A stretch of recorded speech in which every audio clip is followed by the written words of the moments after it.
Welcome to Talmudic Treasures. Today we're learning Suvos page 91, which discusses the laws of inheritance. That when a parent dies, his children will inherit their possessions, which includes not only land, but also movable property.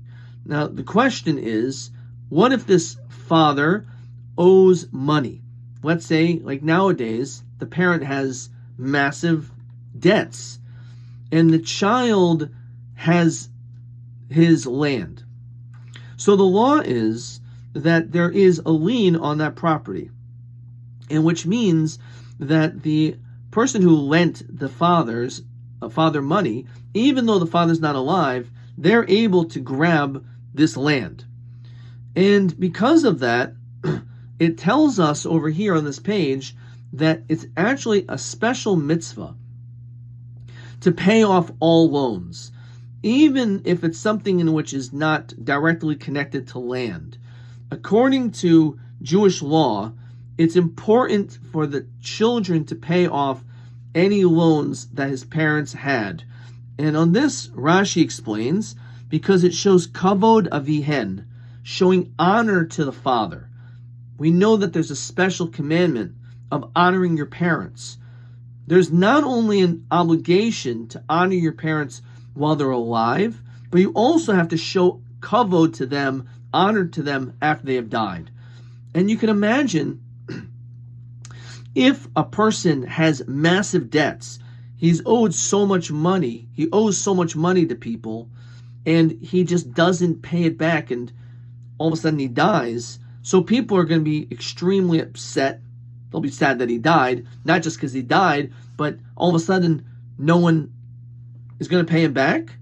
So in order to be able to make sure that your father's name remains strong, in order to preserve the integrity of your father, it's a mitzvah to pay back these loans.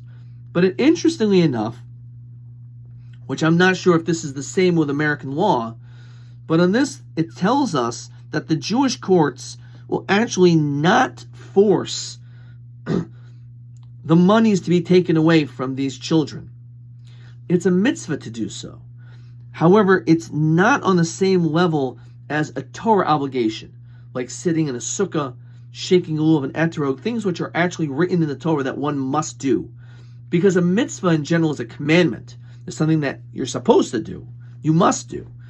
This is referring to something which is a nice gesture on behalf of the child.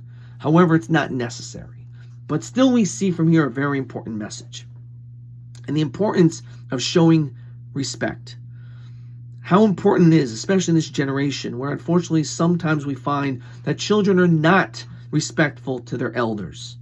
Not only should we be careful about the respect and honor of our parents and people who are older than us, even when they are not alive, even after they have died. That the Talmud here tells you that in order to preserve their honor, you should continue to pay off any loans that they have. So how sensitive we also must be when they're alive. How we have to be careful how we speak to them. How we should always respect people who are older than us. And we can only hope that people in this generation will learn that message, to show respect to their parents and to elders all the time.